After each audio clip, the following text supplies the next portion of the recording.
Hi, everyone. Welcome to Library. I have chosen a chapter book called A Boy Called Bat. It was written by Elena K. Arnold with pictures by Charles Santoso. And it's a sweet story about a boy who finds an animal. Well, his mother finds an animal on the side of the road. And I'm not going to give too much away because I think you're going to enjoy it. So here we go. A Boy Called Bat.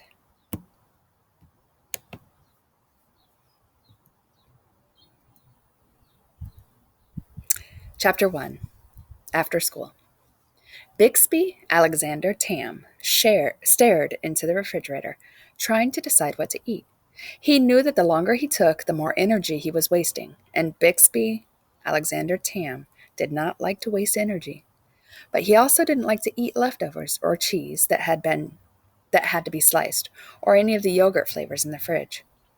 "Bat, close the refrigerator door," yelled his sister Janie from the kitchen table, where she sat cutting out pictures from a pile of old magazines. Janie, he was sure, had eaten all the lemon and vanilla yogurts, and she knew he only liked the creamy ones, not the fruit on the bottom kind. Bat was what almost everyone called Bixby Alexander Tam, for a couple of reasons. First, because the initials of his name, B, A, and T, spelled bat. But there were maybe other reasons. Bat's sensitive hearing, for one. He didn't like loud sounds. What was so unusual about that? And if Janie's old earmuffs happened to make an outstanding muffling device, was it was it that funny if he liked to wear them? There was also the way he sometimes flapped his hands when he was nervous or excited or thinking about something interesting. Some of the kids at school seemed to think that was hilarious. And of course, bats have wings, which they flap. So between the initials and the earmuffs and the hand flapping, and the nickname had stuck. And truthfully, Bat didn't mind. Animals were his very favorite thing, better than better even than vanilla yogurt. "Janie, did you eat all the vanillas?" "Not all of them," Janie answered. She curved the scissors around the bent arm of the boy she was cutting out. "I saw you eat at least two or three of them." "Did you eat the last vanilla?" "Yes," said Janie. And with a final snip, she freed the shiny paper boy. It was delicious. Of course it was delicious. All the vanillas were delicious. "Well," said Bat, closing the refrigerator door a little harder than he needed to, "now there's nothing to eat." "I wouldn't say there's nothing to eat," teased Janie. She knew she wasn't supposed to tease him. "Well, I would," said Bat. "Nothing I want to eat." "Well, then you must not be very hungry." On Tuesdays and Thursdays, after Mom drove Bat home from school, she had to go back to work for a couple of more hours. It was Janie's job to watch Bat. Thursdays were the hardest, and today was a Thursday. "Well, make me a snack," Bat demanded. "Make me a snack what?" "Make me a snack now." "No," said Janie. "Make me a snack, please." "I don't have to say please," said Bat. "Making me an after-school snack is part of your job. You don't have to say please to get someone to do their job." "You do if you want them to do it well," said Janie, but she pushed back the magazines and stood up. Bat felt his elbows beginning to bend. He felt his hands getting ready to flap. "I'm hungry," he said again, his voice sounding higher. Okay, said Janie. "Don't fly away. I'll fix you peanut butter and jelly. Without the crusts," Bat said. He felt better already. Chapter 2. Bat's Cave. After finishing his snack, Bat went into his room. Bat's room was his favorite place in the whole world. In his room, Bat felt completely comfortable. Here he knew where everything was. If something was in the wrong place, it was his own fault, because no one messed with his room but him. In the rest of their small house, Bat's mom and sister knew to put anything that needed to go to Bat's room in one of three baskets: his clean laundry basket, his book basket, and his miscellaneous stuff basket. Miscellaneous was a great word, and one of Bat's favorites. It meant all the extra stuff, so the miscellaneous stuff basket could have almost anything except clean laundry and books in it. When the baskets were full, Mom placed them in the hallway outside Bat's door. He took them into his room and unloaded them himself. Once, Mom had tried to reorganize his dresser drawers because she thought he could use some help. After, when after, when he was so upset he couldn't even speak, she said, "I'm sorry, Bat, but your drawers were just a mess. Your hats mixed in with pants and sweaters. I don't know how you find anything." But the drawers were not a mess. Not at all. If Mom had looked more closely, she would have seen that his knit caps were in with his long pants and his sweaters because he always wore those things together on cold days.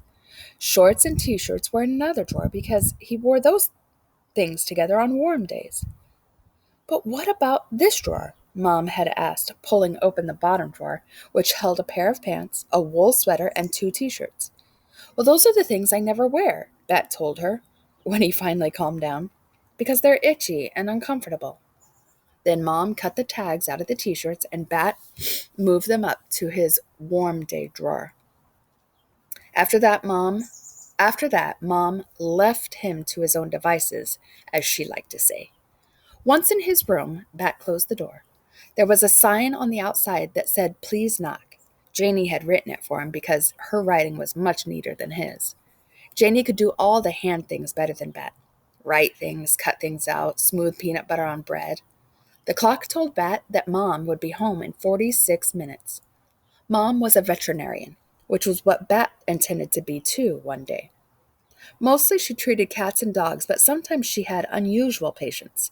Once she had taken a BB pellet out of a wing of a hawk. The pellet had broken one of the bones, and Mom had done surgery to mend it. She had brought home x-rays to show Bat.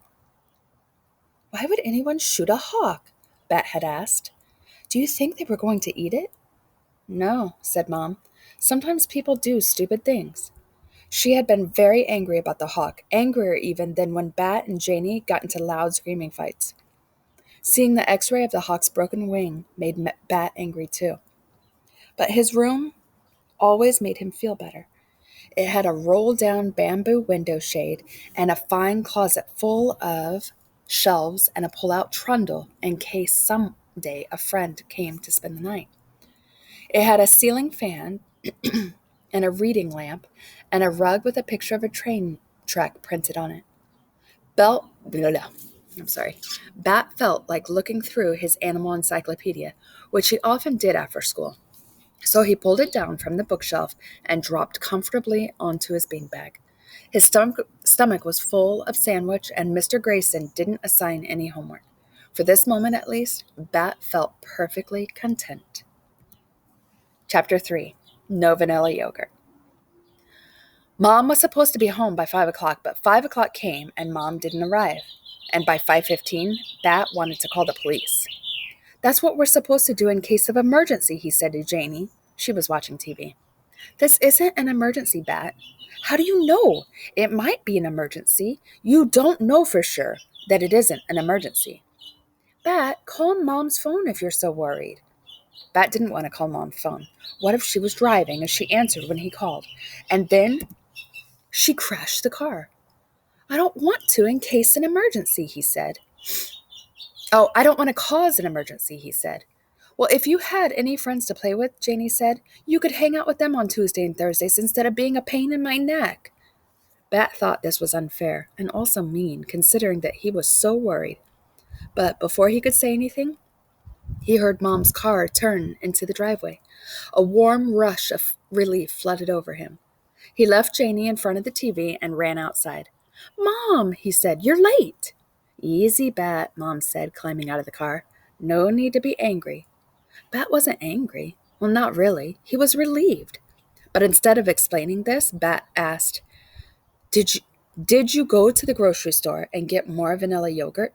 "I didn't have time," Mom said. That was the last straw.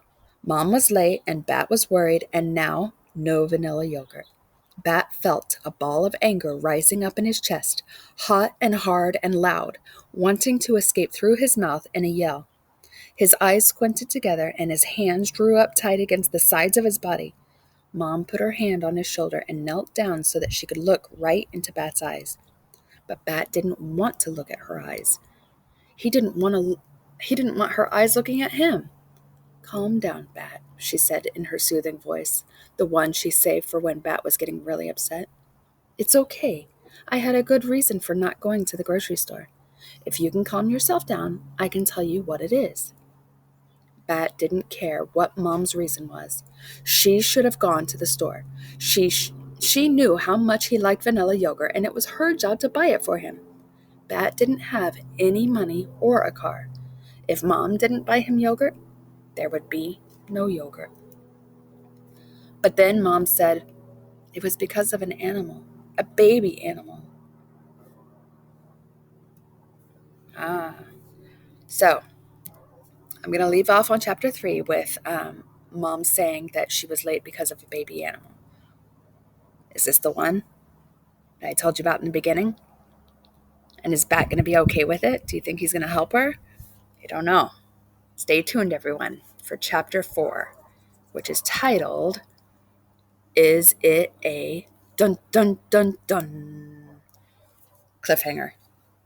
All right, my friends, thank you for reading with me today. I hope you have a fabulous week, and stay tuned for more A Boy Called Bat. Bye for now.